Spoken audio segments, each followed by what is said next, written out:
The Drew Brees we have at home. So funny. That's my hairline. That was we have Drew Brees at home. Oh, that was so funny. Oh, I was so flattered. If you're not monetizing your voice, you're already Every behind. podcast needs a funnel. Content, clips, consistency, no days off. This is just a hobby.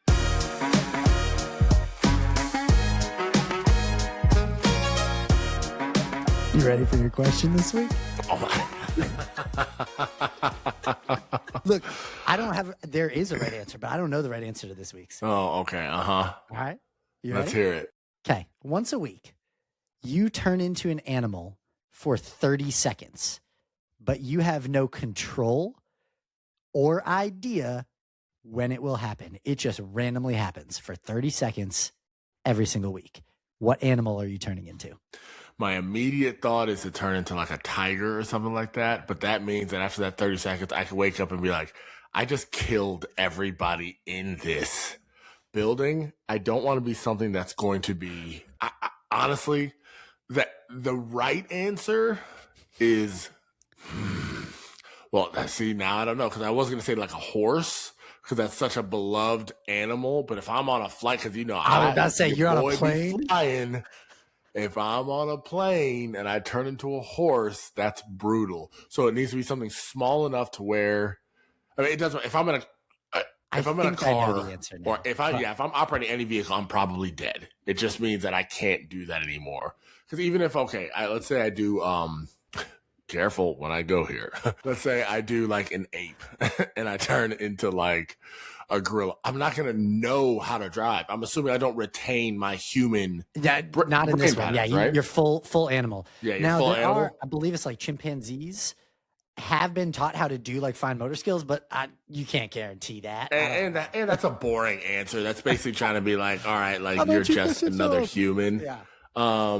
Yeah, I would be I would turn into a Shetland pony, one of those like small ponies, because they're gonna be adorable. Like no one's gonna be like, kill the horse, right? Like no one's gonna do that. Shetland pony's small enough to where damage would be minimal. If I turned into stuff, humans would be like, oh, or they would at least be weirded out, but wouldn't be on the attack mode, and I wouldn't immediately murder them. Don't want to be so small to where like I'm with Bear and I turn into a squirrel. And then Bear's like, all right. Bear is my dog, by the way. So yeah, I think a Shetland pony or a Shetland horse pony, whichever one it is, the mini horse is what I would do. That's a solid answer. I'm probably in the similar like vein. I was thinking some type of dog, because most human yes. A dog that most people, like a golden retriever or something, most people are like, oh, sweet. I didn't even think about the fact that I'm behind the wheel of a car yet. You just changed the entire I was thinking like, hey, worst case scenario, I'm on a client call in the middle of talking and all of a sudden I change into a puppy. And then I just change back 30 seconds hey, Aaron, I need you to hit the golden retriever pose on this one. Like we're pitching. In fact, we're pitching a client. One of our things is incorporating puppies. I need you to hit the golden retriever button. And you're like, that's not how it works. I need it to work that way. I started thinking through like okay, what if I turn into like something super small, like a ladybug? People don't really squish ladybugs, but I'm like, nah, because somebody would by act like, yes, you don't want that. Yes. So no, I'm with it. Shetland pony works. I'm tracking along. I think we that did it, and I didn't piss you off yet. Yes, well done. That just means it's going to come later in the episode. Oh yeah, don't worry. I got that.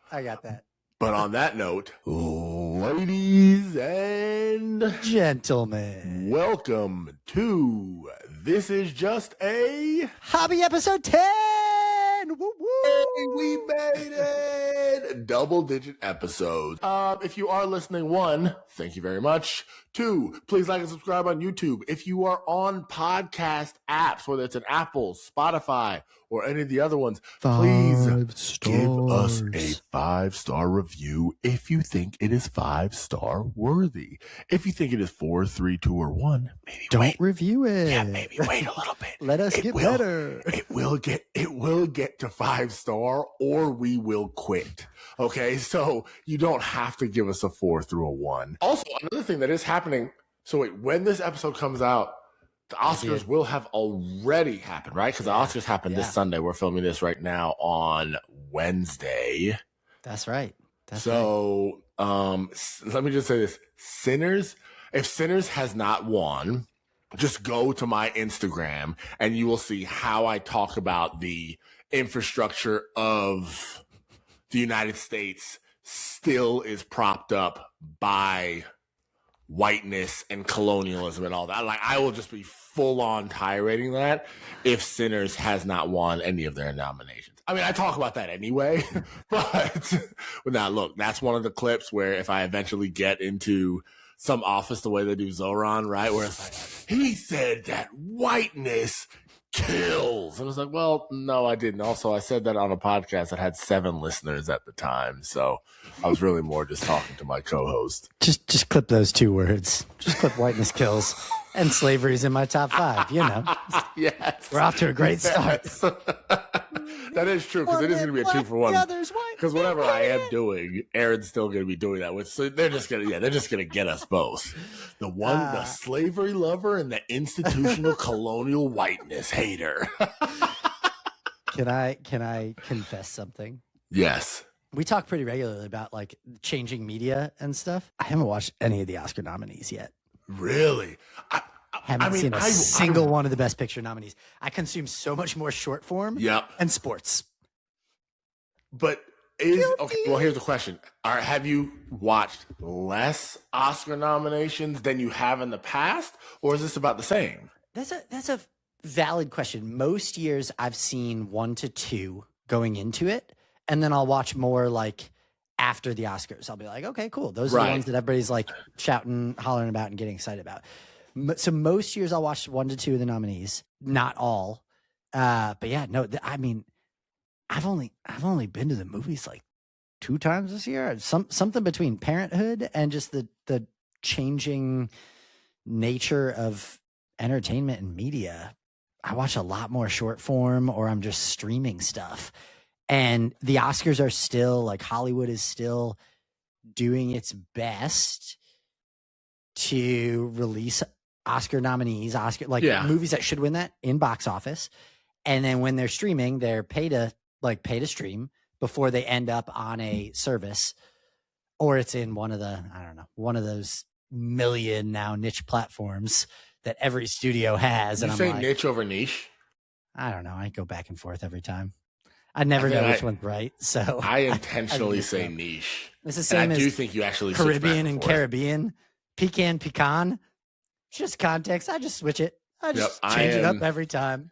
Solidly Caribbean because my father is from the Caribbean, but I will say Pirates of the Caribbean because that's what they say the movie is. Right? I'm not going to be Pirates of the Caribbean. Like, okay, that's a little too try hard there. I grew up saying Appalachian Mountains because that's how you said it in Florida or the North, but I say Appalachian now because when I lived there. I interviewed somebody today who, much smarter man than I was, principal of a school, and he goes, he kept talking about the elementary school that he was at. And I was like, yeah, he really enunciated the A. Elementary? Elementary, not elementary. And I was shook. I was like, it was, okay. So growing up, I grew up in the Northeast. We had like a little bit of family down the South. Anytime we go down South, my dad, it would take him 10 seconds. And he'd be talking like, y'all now, come on now. He would pick up the accent immediately. He was usually at a restaurant. Our waitress would come, take the order. Instantaneously, he would turn to a Southern accent, and he would keep it for like 2 weeks after we got back home. It was so weird. That's wild. Although my father did a very similar thing with Jamaican accent. I was asking questions. We were doing an interview, and I had to fight so hard not to start saying elementary because I was like, I don't want him to think I'm making fun of him. I was like, oh, crazy. You should have just said it you should just put air quotes. So when you are running this elementary school with air quotes, that is the best way to rage bait. Crazy. Yeah, the best way to rage bait anybody is just to put a random word in air quotes. Perfect example. So, like, you talk to somebody at a party, and you can go, hey, how's your new job going? And just put job in air quotes. They're going to be like, what? Why would you do that? I said, no, what? I'm just asking how your job. Like, I'm sure it's great. Our producer just sent in podcast. Oh, got us. Oh, this is just a hobby.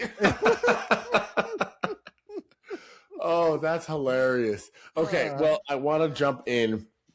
One of the reasons why I brought up the Oscars. Also, I've actually seen 3 of the nominees. I've seen Begonia, which was a wild ride. That was the one with, I almost said Jesse Jackson.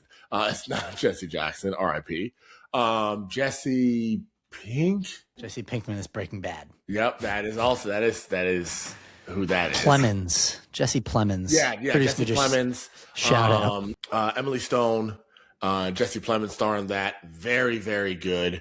Wild ride. I've seen One Battle After Another, and then I've seen Sinners. And Sinners is the one I need to go watch. That's your. Yes. Sinners is my pick, but the right pick that they will pick is One Battle After Another. That's the one I think that they'll. Will Michael B. Jordan win though? Because didn't he play two roles in that? Yeah. I was just saying, he should win. This is the very classic. He played 2 roles that feel like 2 distinct characters. In fact, well, it depends on when votes were cast, because Timothée Chalamet was like a little darling until he made the ballet comment earlier this week, and now he's down. Look at us being a little pop culture podcast right here. That's great.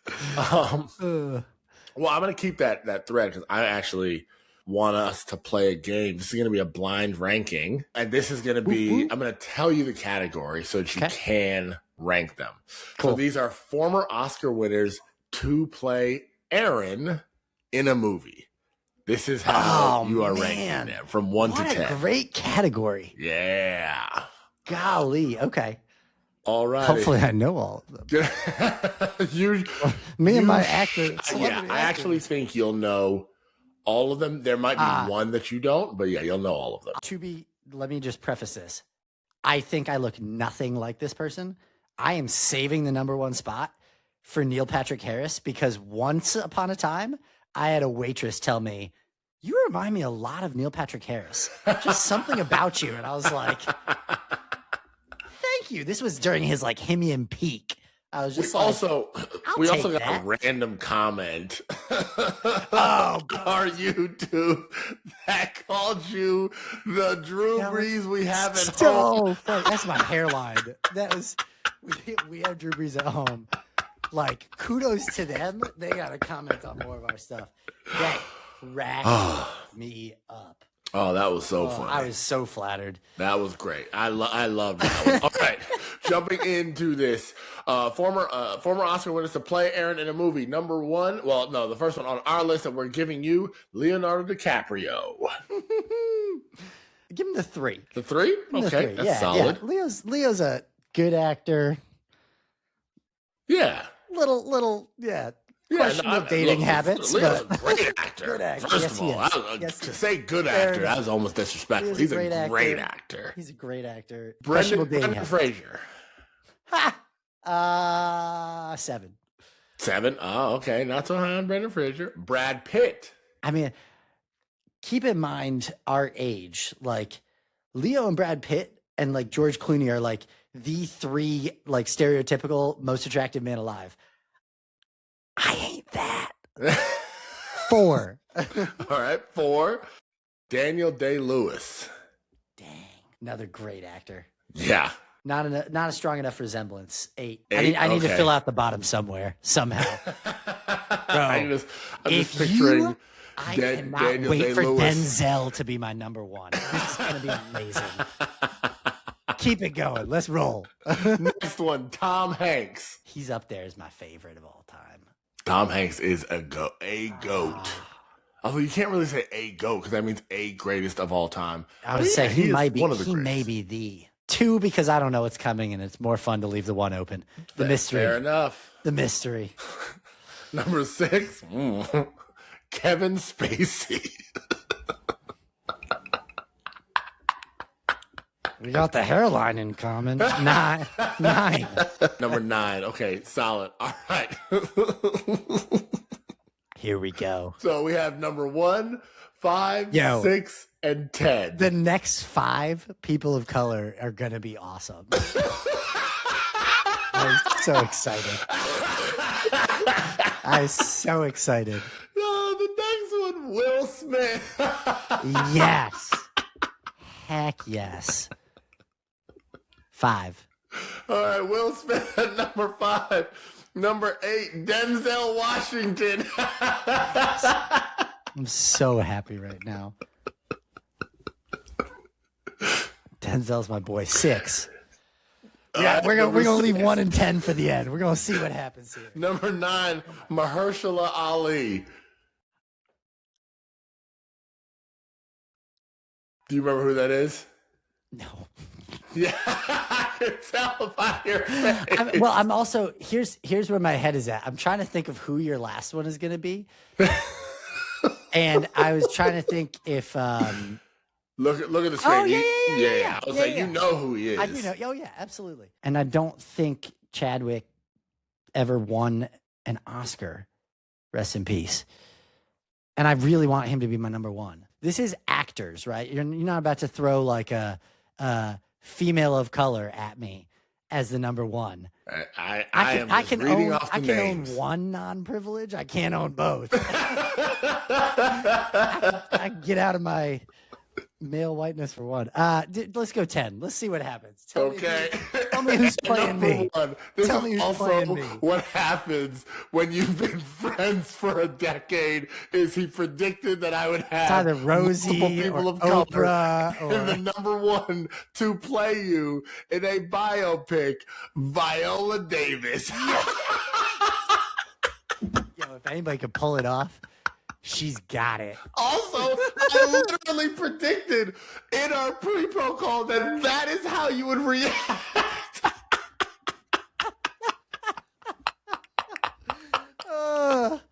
What a I mean, so this is a near flawless list. From worst to first, Mahershala Ali. Spacing should have been at 10. That's the only issue I have with should this have been list. at 10. I mean, Daniel maybe Day-Lewis Tom at Hanks 8. Brendan Fraser at 7. Denzel Washington at 6. Will Smith at 5. Brad Pitt at 4 is solid. 3 being Leonardo DiCaprio is solid. 2 Tom Hanks is solid. Man. And then number 1 So Viola good. Davis. So good. Oh, that Big happened. fan. That worked out exactly how I hoped it would. Including you also being like, I know. I knew it. Knew it was happening. I just didn't know it was going to happen. 5 and 5. Yeah. The production team gave me another list, and I was like, no, I know what I want to do. I want to give him former Oscar winners and have the last ones be black people. So I did know it was Oscar week. I also know nothing about Oscars, so I have a blind ranking for you too. Ooh, let's hear it. This is blind rank Oscars. Are you ready? I'm ready. Number 1, Oscar De La Hoya. Oh man, I'm putting him at 10 because his coke habit is crazy. I think I know what I want number 1 to be based on who you and I are. I figured you would. Number 2, Oscar Wilde. Pull up. Famous author. Pull up Oscar. Oh, yeah, that's right. Yeah. You probably haven't read him. What are some of the famous things that he wrote? Bro, I don't know. I just know the name. Well, he ain't write nothing. He ain't write no bangers. He's a famous Irish author. I think I read a teeny bit of his poetry. All I care about is episode 10's title is Oscar Wilde Ain't Write No Bangers. That's so good. Well, yeah.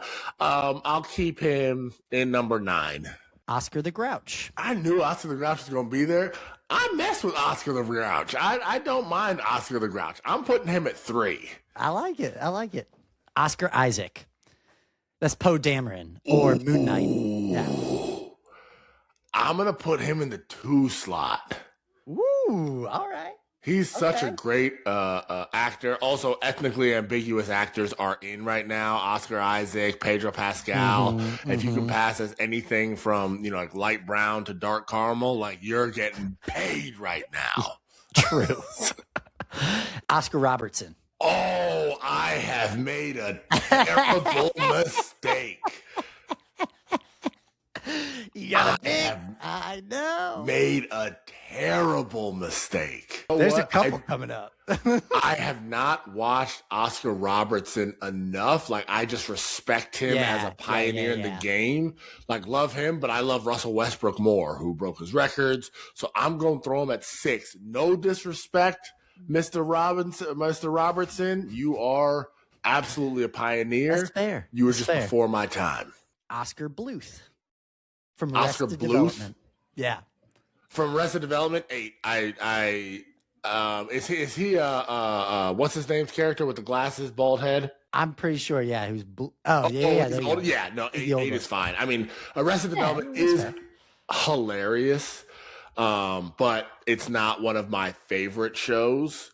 So yeah, I'll put him at 8. I'm okay there. Oscar Proud from Proud Family, the dad from the Proud Family. Did you ever watch that glad cartoon? I didn't have him above Oscar Bluth. I'm going to put him at 7. I didn't really watch Proud Family like that. Respect the boundaries it broke. You got 3 left here. Oscar Mayer. Fine. I'm fine with that at 5. Classic, staple of childhood. I didn't really eat them that much. You got 1 and 4 left. Was I kind in giving you what you've been holding out for or not? No, I need this number 1 to be what I think it is. Oscar Martinez. There we go. Number 1, Oscar Martinez from the greatest sitcom of all time, The Office. My Oscar goat, Oscar Martinez. And making a fantastic choice, similar to when I placed my kids in the number 1 slot. Sitting at your number 4, Oscar Schindler. The Oscar Schindler of Schindler's List.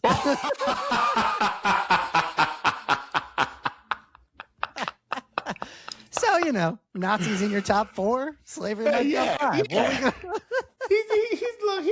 He's in my top 4. Sorry, Mr. Robertson. Yeah.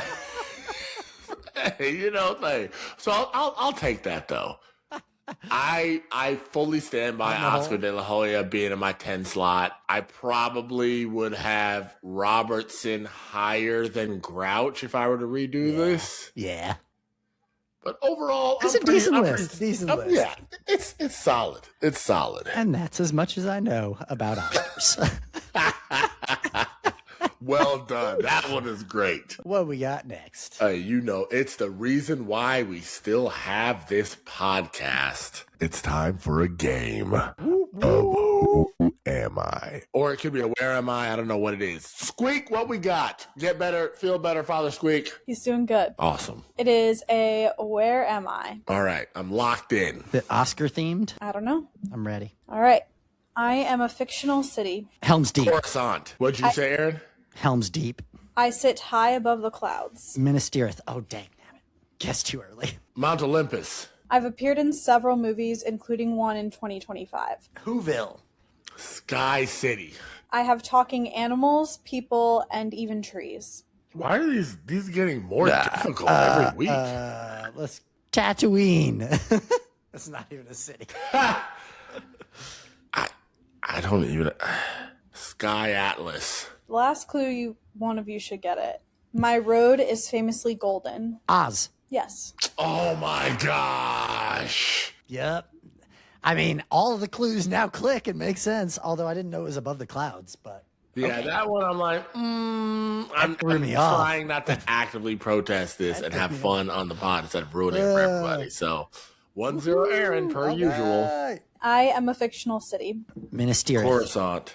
I'm hidden deep in the jungle. Pandora. I don't know the cities on there. Dude, I'm struggling. I got nothing. Keep moving. Okay. My technology is ahead of the rest of the world. Atlantis. Yeah.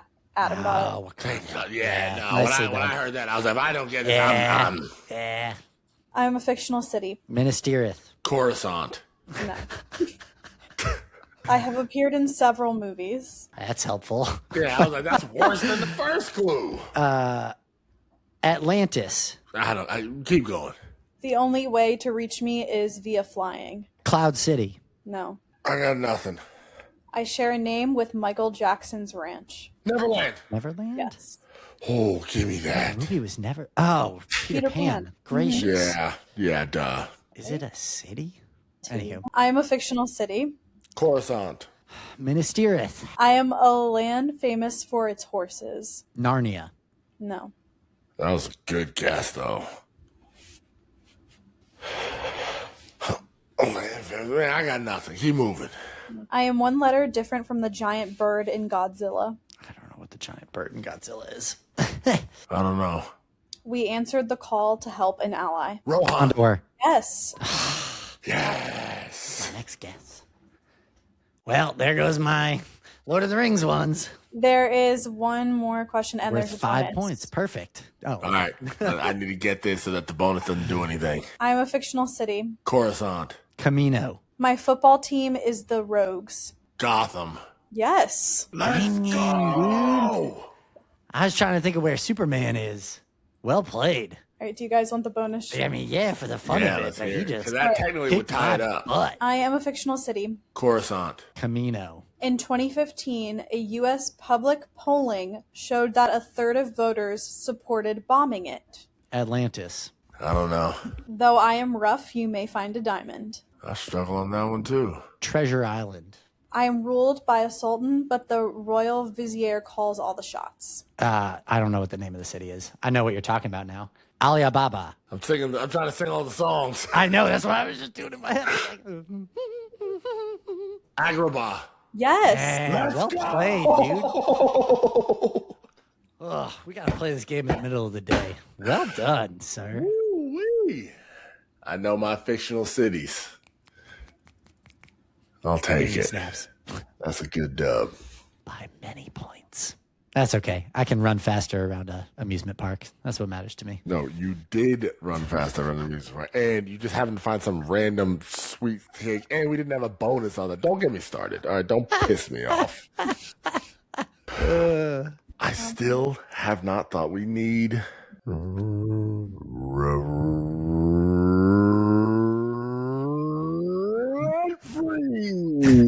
Free. Are we jumping straight there? Skipping scenes from a hat? Oh, that's right. We are doing scenes from a hat today, aren't we? I mean, it went so poorly last Oh time. my gosh, yeah. Why are we doing this again? We did I thought you get were fully just purposely fours. trying to ignore the fact that it was in the album. Oh man. All right. All right, Cinematic Squeak, read us the prompts. This is where we try improv. Also, we're super tired. It's so late. This and is gonna be late. this is gonna be so bad. So honestly, just skip Let's this do it. segment. Like we're doing this, Nope. but guys Let's who's see what listening, no, we won't. Oh, you're telling the audience begging to you skip? all, our audience, to skip this segment. Yeah, producers put chapters on this. Yeah. Let's skip this chapter. See y'all in 25 minutes of silence. Which is cut down from the 45 it takes us to think of the stuff. All right, Squeak, hit us. What are we doing today? All right, we are doing Oscar prompts. So your first one is deleted lines from Oscar acceptance speeches.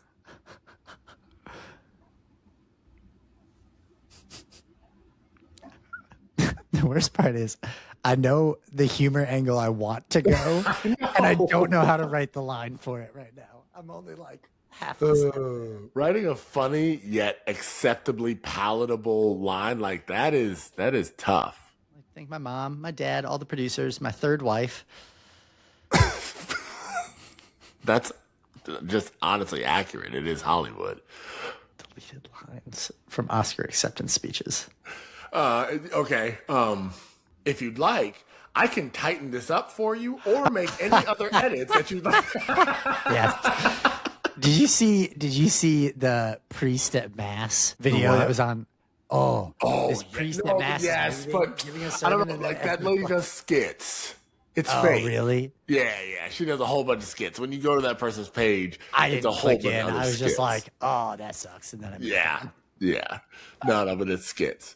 All right, give me that. Yeah, I like that one. Give me that one. Next one is things actors whisper to each other during a standing ovation. She's gonna be a loud bleep. I am on Mars right now. Did you know he has a dimple on his right buttocks?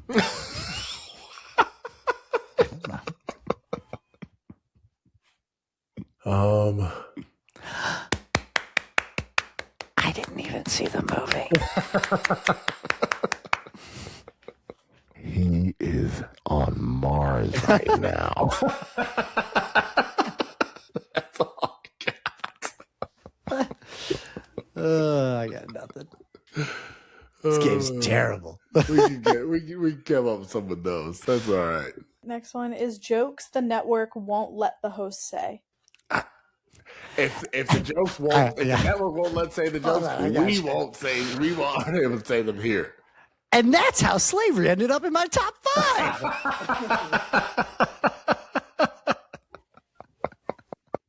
Yeah, no, I am personally vetoing this section because if they can't say the jokes, we can't say them here. Did you see Viola Davis's performance? I didn't know she could pull off whiteface so well.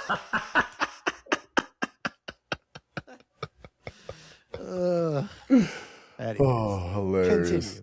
Continue. Move on from this before we get canceled on episode 10. What actors really think when they don't win? I am on Mars right now.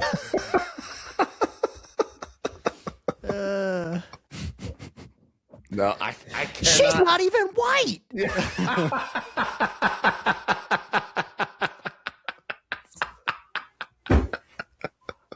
all I got. Oh man. Yeah. Great, you have one more. All right. If Oscar could talk. I am not. Why are their palms so sweaty? Why, Dwight? Why, Dwight? Or where? Where, Dwight? Sorry. Botched it. Sorry. Where, Dwight? That's all I got. I got nothing. This is a terrible segment. Yeah, we may not keep this one in, this one.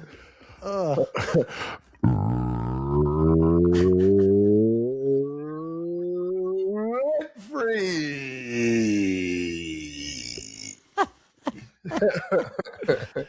All right, we're going to transition into our segment Rent Free, which has actually become one of my favorite segments because it does, it does give us homework, but it does allow me to think through, hey, what is something impactful that I've seen? So for those of you who this is your first time hearing it, Rent Free is just something that we have either been thinking about. It could have been something we watched, could have been something we read, could have been something randomly funny and trivial, can be something that we feel is profound, something that changes a perspective, something that continues to keep a perspective.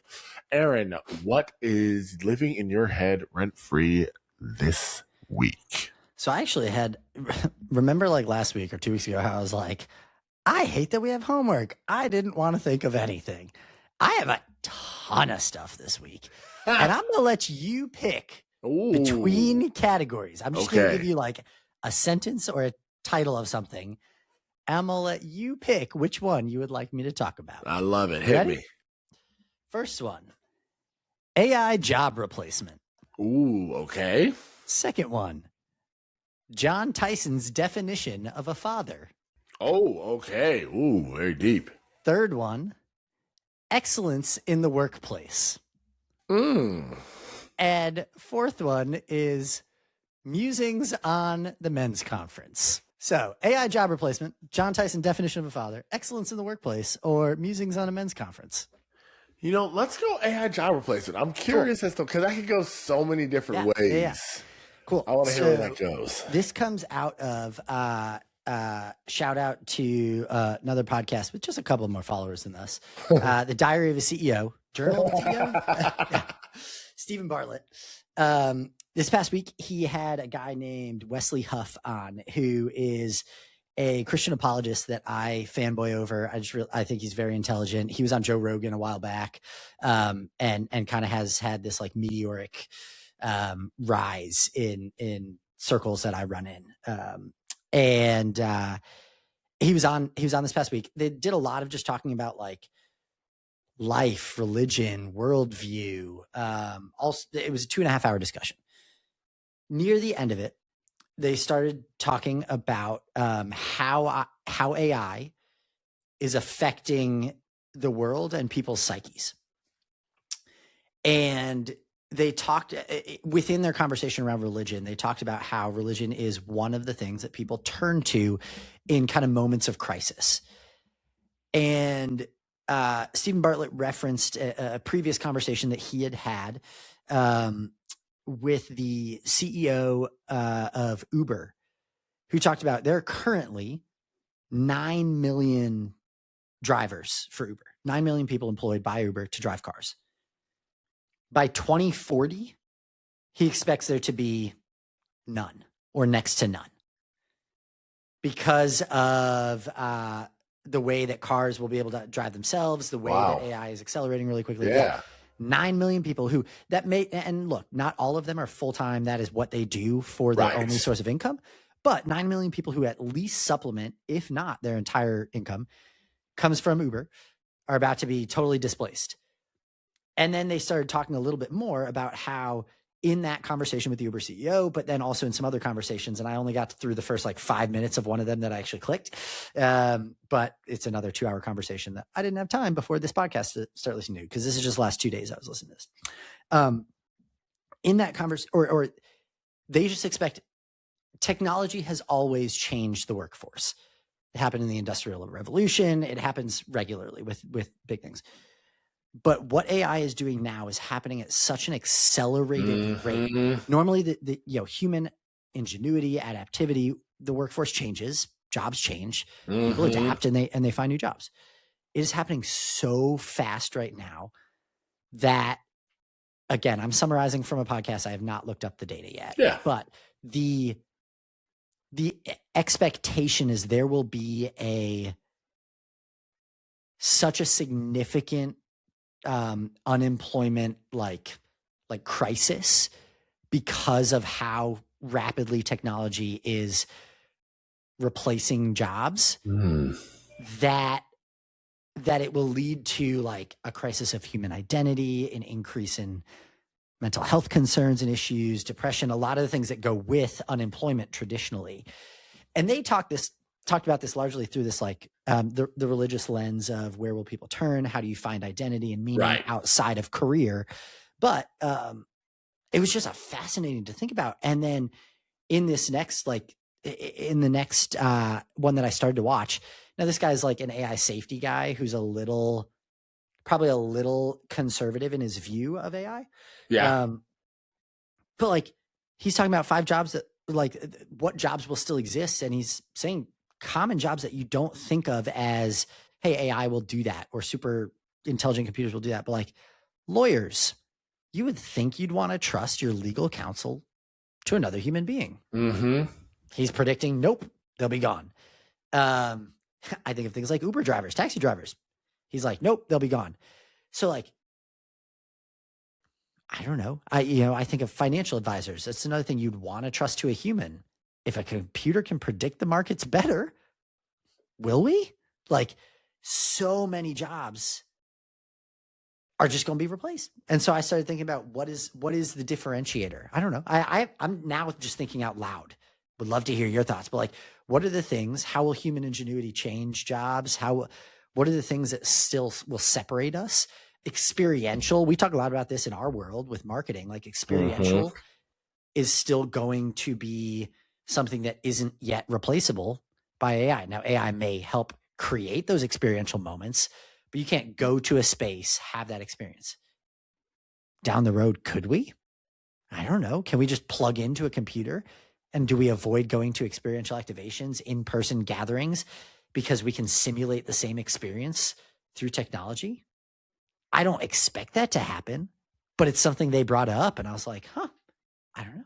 It's just, so I don't have thoughts on this yet, other than thinking about, the world is rapidly changing. And the job force, when my kids who are 3 and 5, almost 4 and 6, go into the job force. Jobs that exist today won't exist. Jobs that don't exist today will exist. I expect that to happen. Is it going to be after a mass unemployment crisis? I don't know. I didn't think about it until I heard it on this podcast, and like, Stephen Bartlett's a smart dude. Like, interesting to think about. So anyhow, that's one of the things living in my head rent free for the last 24 hours. There's this scene in the show called Community where they're making they're trying to make a commercial for the school. Mm-hmm. And it's like blowing the budget, right? And it's a sitcom, so it's written like ridiculous. And one of the like goody two shoes, Alison Brie is the actress's name, but her character is the assistant director. And she's like, like an A+ student. She always does something right. And she said something. She's like, obviously this all feels super ridiculous, but I've signed on to this, and there's no way that I would sign on to something so ridiculous. So this has to be good. Like, this has to be a genius thing. And that's what I feel when we talk about LLMs. We talk about LLMs taking this, causing a mass extinction event, when right now it says strawberry has 2 R's, and it continues to say that. Sure. What I believe, and I'm not an optimist, really. I'm usually pretty big of a pessimist. But what it feels like is that we are being shoved the best case scenarios for these companies to justify these massive valuations that they have. The only way that these companies can actually match them is if they do such a good job that they do replace all of the things. But you know what? Right now, what AI doesn't replace that I still need, I can do everything. So sure, a lawyer can be replaced by AI. How do you know that it's right? I need a lawyer that's been doing it for 10 years. It cannot replace experience, especially because the experience that it's having, it is learning off of all other good lawyers, bad lawyers, terrible lawyers, global lawyers. There's no way to actually verify and feel like I know. Like, there still needs to be a way to know if the work is good, and that still takes a human touch. Also, the jobs that we are in now, our parents did not have when we were in jobs. Oh, yeah. We work for social media companies. That did not exist 20 years ago, 25 years ago. We're getting up there. It did not exist 25 years ago. Mm-hmm. We thought the same thing with .com. Oh, it's going to replace this. So yes, do I think there is going to be a shift? Yes, I do. I think that there's going to be a shift in how these AI companies are not able to make money than to do it. Because if there is such a mass extinction event, then who are the clients that are going to be using this? Who are you selling to if nobody has jobs? If no one's able to. Now, I do believe that it is very difficult for it. What's happening happens all the time in hardware, blue collar jobs. It just is happening in the white collar world where we write about everything that's happening. So because it's happening to us, the sky is falling. Aaron and I feel this way. We had this conversation 6 months ago, and we have it maybe every 2 months. Oh, yeah. Hey, is our agency going to be fully replaced by the ability for AI to do blank? Maybe. But until then, it's not, and it's not ready yet. And we are looking at ways to stay ahead. I'm not going to drop those down there. There's some trade secrets we're working on. But that's where I feel there. Doom and gloom, end of the world, mass chaos events are sexy on social, so they sell. And I just don't think there is enough data to reply. I mean, they are great helping hands. I mean, are you going to trust ChatGPT to do a surgery? No, I'm tracking with you, and I think their point was less of like the world is over and more of a what happens if 10% of the job force is suddenly unemployed? How does that that is a seismic shift, in that is such a large impact. 90% of people would still be working. Yeah, but what it would take compared for to previous 33 million shifts, people right? to be displaced in what? I mean, Aaron, you know what it's like to implement new technology into your company. It takes a while. Also, then people need to be trained on it. People need to make sure that other people are adopted. That's the other thing. There has to be usage adoption. Right. How many times do we have something that's new and people just don't use it because they're not comfortable with it? They don't know how to use it. They're just going to continue to Google things. They're just going to continue to move it forward. And then it's still going to be wrong. So yes, on theory and in paper, people forget the friction of real people. You can remove friction digitally and do all this. When it comes to a real person doing something, there is still friction that is going to occur, and that will slow the process down long enough for, I think, either people to phase out, because also we have the silver tsunami happening where boomers are retiring way faster than other people can hire jobs. In China, that's one of the problems that they're having. People aren't working at factories anymore because they're having less children because the one child rule back then. So the populations are declining. Mm-hmm. Right? Unaffordability is going to hit us with regular stuff before AI comes in and crashes it. But these AI companies need that type of language because that's the problem. We aren't having a conversation. Hey, do we need this as a factor of our society that we should be dumping billions and trillions of dollars into this? Is that worth it? We're talking about, are we going to all lose our jobs? Because that means that the underlying assumption is that this is already so good. Yeah. So and I mean, yes, we'll see a 3-second clip and we're like, oh, wow, that looks really good. It takes somebody of your skill level on how to make a commercial make a commercial with AI. Same price right now. And it may get better, but it still takes somebody with that experience to get there. My reference is pretty simple. It's how we've transitioned extreme work culture. And I think an excellent view of this is Kobe Bryant. Kobe Bryant was somebody that worked maniacally and tirelessly, and whether he loved it or not was irrelevant. It is, I am going to be great at this. That's the picture that he painted. You will do whatever it takes to be great, no matter how much you hate it, no matter how much you are tired, no matter how much you want to do that, and yada yada. That's the picture that we grew up with. Of you do it great. It doesn't matter if you like it or not, and you're going to move forward. I'm seeing more and more people subscribe to, hey, do great, be maniacal at the work because it's your passion, because it's something that you love, and the sustainability and the enjoyment of the journey. As somebody who played professional basketball, I played in college and I played professionally. I mean, I'll probably say 1/10. Kobe would do, I think, 100 makes every summer.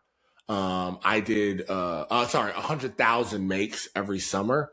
I would do somewhere around 50 to 70,000 shots. So almost half just in shots, but still a lot when it comes through it. So I know a little bit about pushing through things, even when I don't like it. Now, I loved basketball, but there is this, the thing that's been sticking in my head is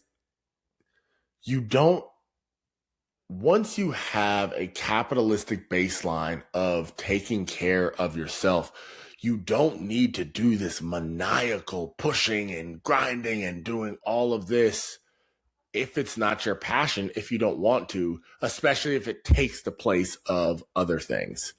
It's one of the things that we talk about with your travel at work.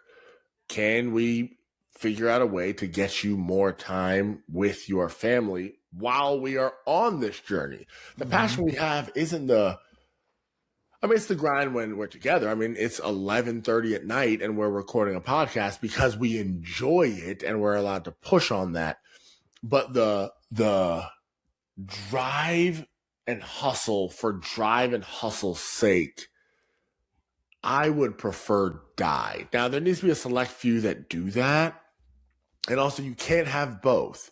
You can't expect to not do that and make $200,000 a year. That's not going to happen. You do need to have some of that. But there's something we said about, hey, I want to be maniacal and passionate about being with my family, about spending time with my friends, about starting a hobby that I love. For me, it's jujitsu. I've been maniacal. I go 4 to 6 times a week. I'm competing monthly. I'm doing major championships and tournaments because I also love it and I love the journey. You don't hating something and still being a maniacal tyrant at doing it anyway doesn't make you any better than somebody that does that because they love the work. So also find what you love with the work. So yeah. I'm going to keep it short for the sake of time, but that is kind of adjacent to the topic you didn't choose, which was excellence in work. That's actually why I didn't choose that, because it felt close to mine. Yeah, no. I mean, it's a similar thing that I've been thinking about, which is that in the Christian Bible, for anybody who is listening that isn't familiar, God creates people. He creates the world. He creates the earth. And then there's this thing called sin, where Adam and Eve, the first two people, disobey him, comes in the world, and then the world is suddenly like broken. And now things aren't quite the way that they were perfectly meant to be. The interesting thing, the observation that happened this week for me was work exists before sin enters the world. So God gives Adam and Eve this perfect paradise to live in, this place called Eden, and he gives Adam work to do in that place. And so even in like the optimal, perfect human experience where there is nothing but joy in the presence of God, work exists. Now, I believe that's work, to your point, work to be enjoyed. That is like, there's such a thing as, we'll leave it at that because I'm going to go too far down the rabbit hole right now. I also think it's between enjoyment and fulfillment. Work can be fulfilling even if it's not enjoyed on that. So yeah, absolutely. But just the idea of framing that up for work, and then also framing up like, how do I, even if it's, can I work in a way that is fulfilling, even if it's not a project I enjoy working on, a task, a position, a skill set, or whatever? Can I do so in a way that it feels like, hey, I'm adding value to those around me. I'm receiving value myself. Anyways, I'm not going to go down that whole rabbit hole because you already did, but interesting thought. I'm with you. I like doing things that I like. Yeah. And giving yourself permission to be like, hey, what's the end goal? Do I need to maniacally chase after this? And if not, that's okay. And then be ready to accept the consequences, right? Don't do that and then be like, okay, also, I would still like to be a high earner and do all that. Well, you got to give up something. But you're able to have that enjoyment. My next one's going to be about Norway and how happy they are. I think that's going to be my next one. I just remembered that was also on my mind this week. We are going to cut it here because I can already see myself dreading, also to take you behind the curtain. Aaron and I alternate weeks on which we review the podcast. On this one is Aaron's week. So if he has a 2-hour cut, his rent-free was a trilogy's worth. So that's there. We're stopping there. Also, thank you all very much for listening. I want to try and start like giving credit to the people that do this. So one, shout out to our producers. Savannah, Sinbad, Cinny, Bang Bangs, Lindblad is producer number 1, and then of course we have Lauren, Squeak, Washko. Both of them reluctantly took their nicknames, and now the Squeak nickname has spread like a virus into that entire Our show family. notes say that the show is produced by Sin Squawk. There it is. When they just became I one. actually hate that comment. As the person who thought of both those nicknames, I can't tell you how much I hate Sin Squawk, so I will not be saying that in any serious manner. Also, our director, of tech and video? What are we calling Technical producer. Yeah, our technical producer is William Young. We thank you for all he's doing. He's the one that sends our Riverside link and runs Riverside, but he sends it to our Android laden group chat, which means that I can't see it on my computer, and it makes me upset every single time. Written by Nate Huntley, edited by Sam Lee, hosted by Adam Constantine and Viola Davis. Sorry, Aaron Moser. Thank you so much for listening, guys. This is just a hobby. I'm going to do that again real quick. Thank you so much for listening, guys. Tune in next week. We should be here because this is just a hobby. Keep in both outros. I think that's funny. Okay, bye. Also, whoever wrote that hosted by line, thank you. That was not my joke. I appreciate you. Oh, really? Yes. That was all Will. Well done, Will.